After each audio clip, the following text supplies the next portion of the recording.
ಆತ್ಮೀಯ ಶಿಕ್ಷಕ ಬಂಧುಗಳೇ, ಈಗ 2 ದಿವಸದಿಂದ ನಾವು ಕಟ್ಟಡ ಸಂಖ್ಯೆಯನ್ನು ಕೊಟ್ಕೊಂಡು ಬಂದಿದ್ದೀವಿ.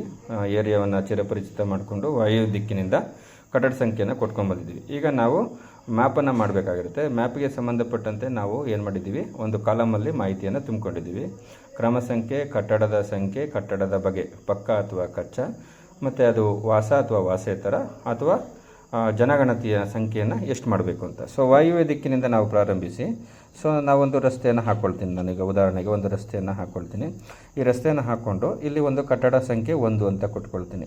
ಸೊ ಕಟ್ಟಡ ಸಂಖ್ಯೆ 1 ಅಲ್ಲಿ ಒಂದೇ ಮನೆ ಇರ್ತದೆ. ಸೊ ಹಾಗಾಗಿ ನಾನು ಅಲ್ಲಿ ಗಣತಿ ಮಾಡಬೇಕಾಗಿರೋದು ಒಂದು ಮನೆಯನ್ನು, ಹಾಗಾಗಿ 1 ಅಂತ ಕೊಟ್ಕೊಳ್ತೀನಿ. ಸೊ ಎರಡನೇದು ಏನಾಗಿರುತ್ತೆ, ಬಸ್ ನಿಲ್ದಾಣ ಆಗಿರುತ್ತೆ. ಬಸ್ ನಿಲ್ದಾಣ ಬಾನಿ ಅಂತ ಬರ್ಕೊಳ್ತೀನಿ. ಸೊ ಎರಡನೇ ಕಟ್ಟಡ ಅಂತ ಮೇಲೆ ಬರ್ಕೊಂಡು ಅಲ್ಲಿ ಗಣತಿ ಮಾಡಬೇಕಾಗಿರೋದು 1 ಅಂತ ಬರಿತೀನಿ. ಸೊ ನೆಕ್ಸ್ಟು ಇನ್ನೊಂದು ಕಟ್ಟಡಕ್ಕೆ ಹೋಗ್ತೀನಿ, 3ನೇ ಕಟ್ಟಡಕ್ಕೆ ಹೋಗ್ತೀನಿ. 3ನೇ ಕಟ್ಟಡ ಏನಾಗಿರ್ಬೋದು, ಒಂದು ಶಾಲೆ ಆಗಿರ್ಬೋದು. ಶಾಲೆ ಅಂತ ಬರ್ಕೊಂಡು 3 ಅಂತ ಮೇಲೆ ಬರ್ಕೊಂಡು ಅಲ್ಲಿ ಒಂದು ಗಣತಿಯನ್ನು ಮಾಡಬೇಕು ಅಂತ ಬರ್ಕೊಳ್ತೀನಿ. ಸೊ ಅದೇ ಥರ ಆ ರಸ್ತೆಯಲ್ಲಿ ಮುಂದಕ್ಕೆ ಬಂದು ಸೊ ನಾನು 4ನೇ ಕಟ್ಟಡಕ್ಕೆ ಹೋಗ್ತೀನಿ. ಆ 4ನೇ ಕಟ್ಟಡ ಸಂಖ್ಯೆಯನ್ನು 4 ಅಂತ ಈ ಥರ ಕೊಟ್ಕೊಳ್ತೀನಿ. ಆದರೆ ಆ ಕಟ್ಟಡ ಸಂಖ್ಯೆಯಲ್ಲಿ ಆ ಕಟ್ಟಡದಲ್ಲಿ ಏನಿರುತ್ತೆ, ಕೆಳಗಡೆ 3 ಅಂಗಡಿ ಮಳಿಗೆ, ಮೇಲ್ಗಡೆ 2 ವಾಸದ ಮನೆಗಳಿರುತ್ತೆ. ಸೊ ಅಲ್ಲಿ ನಾನು ಗಣತಿ ಮಾಡಬೇಕಾಗಿರೋದು 5 ಗಣತಿಯನ್ನು ಮಾಡಬೇಕಾಗಿದೆ. ಹಾಗಾಗಿ ನಾನು ಬ್ರಾಕೆಟಲ್ಲಿ 5 ಅಂತ ಕೊಟ್ಕೊಳ್ತೀನಿ. ಸೊ ಇಲ್ಲಿ ನಾವೇನು ಮಾಡ್ತೀವಿ, ಆರೋ ಮಾರ್ಕನ್ನು ತೋರಿಸ್ತಾ ಹೋಗ್ತೀವಿ. ಆರೋ ಮಾರ್ಕನ್ನು ತೋರಿಸಿ ಈಗ ನಾನು 5ನೇ ಕಟ್ಟಡವನ್ನು ಇಲ್ಲಿ ಮಾಡಬೇಕಾಗಿದೆ. ಸೊ ಆಗ ನಾನು ಇಲ್ಲಿ ಬರ್ಕೊಳ್ತೀನಿ 5ನೇ ಕಟ್ಟಡ ಸಂಖ್ಯೆ.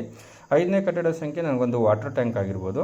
ಸೊ ವಾಟರ್ ಟ್ಯಾಂಕನ್ನು ನಾನು 5ನೇ ಕಟ್ಟಡ ಸಂಖ್ಯೆಗೆ ತೊಗೊಂಡಿದ್ದೀನಿ. ಸೊ ಅಲ್ಲಿ ಗಣತಿ ಮಾಡಬೇಕಾಗಿರೋದು 1. ಸೊ ನೆಕ್ಸ್ಟು 6ನೇ ಕಟ್ಟಡ.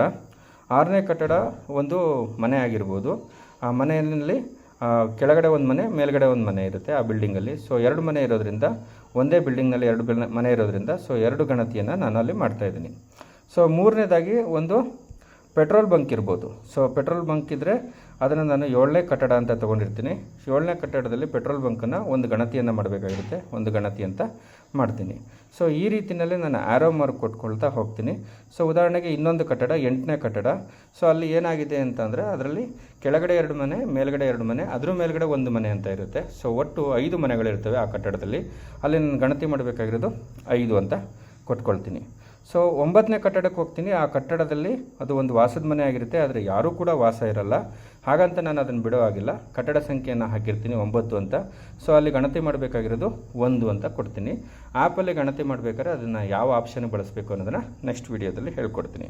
ಸೊ ಈ ರೀತಿಯಲ್ಲಿ ನಾವು ಏನು ಮಾಡಬೇಕಾಗುತ್ತೆ, ಹೆಗ್ಗುರುತುಗಳನ್ನ ಮತ್ತು ಕಟ್ಟಡ ಸಂಖ್ಯೆಗಳನ್ನ ಹಾಕೋಬೇಕಾಗುತ್ತೆ.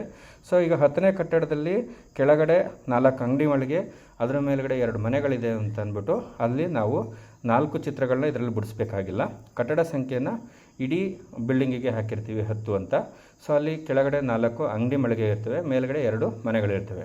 ಸೊ ಅಲ್ಲಿ ಗಣತಿ ಮಾಡಬೇಕಾಗಿರೋದು ಒಟ್ಟು ಎಷ್ಟು ಅಂತಂದರೆ 6 ಗಣತಿಯನ್ನು ಮಾಡಬೇಕಾಗಿದೆ. ಸೊ ಈ ರೀತಿಯಲ್ಲಿ ಬರ್ಕೊಳ್ತೀವಿ. ಸೊ ಇದನ್ನು ಕೊನೆಗೆ ಎಲ್ಲಾಗುತ್ತೆ, ವಾಯುವ್ಯ ದಿಕ್ಕಿಗೆ ಬಂದಾಗ, ಇಲ್ಲಿ ಎಂಡಿಗೆ ಬಂದಾಗ ನನಗೊಂದು 200 ಮನೆಗಳು ಸಿಕ್ತು ಅಂತ ಅಂದರೆ 200 ಕಟ್ಟಡಗಳು ಸಿಕ್ತು ಅಂದರೆ ಸೊ ಅಲ್ಲಿ ನಾನು ಗಣತಿ ಮಾಡಬೇಕಾಗಿರೋದು ಒಂದು 270 ಮನೆಗಳನ್ನ ಗಣತಿ ಮಾಡಬೇಕಾಗಿರುತ್ತೆ. ಸೊ ನನಗೆ ಕಟ್ಟಡಗಳು 200 ಸಿಕ್ಕಿದೆ, ಗಣತಿ 270 ಸಿಕ್ಕಿದೆ ಅಂತ ನಾವಿಲ್ಲಿ ಆಗ್ನೇಯ ದಿಕ್ಕಲ್ಲಿ ಎಂಡ್ ಮಾಡಿ ಒಂದು ಟೋಟಲ್ ಹಾಕ್ಕೊಳ್ತೀವಿ. ಸೊ ಈ ರೀತಿಯಲ್ಲಿ ನಾವು ಮ್ಯಾಪನ್ನು ತಯಾರಿಸ್ಕೋಬೇಕಾಗಿರುತ್ತೆ.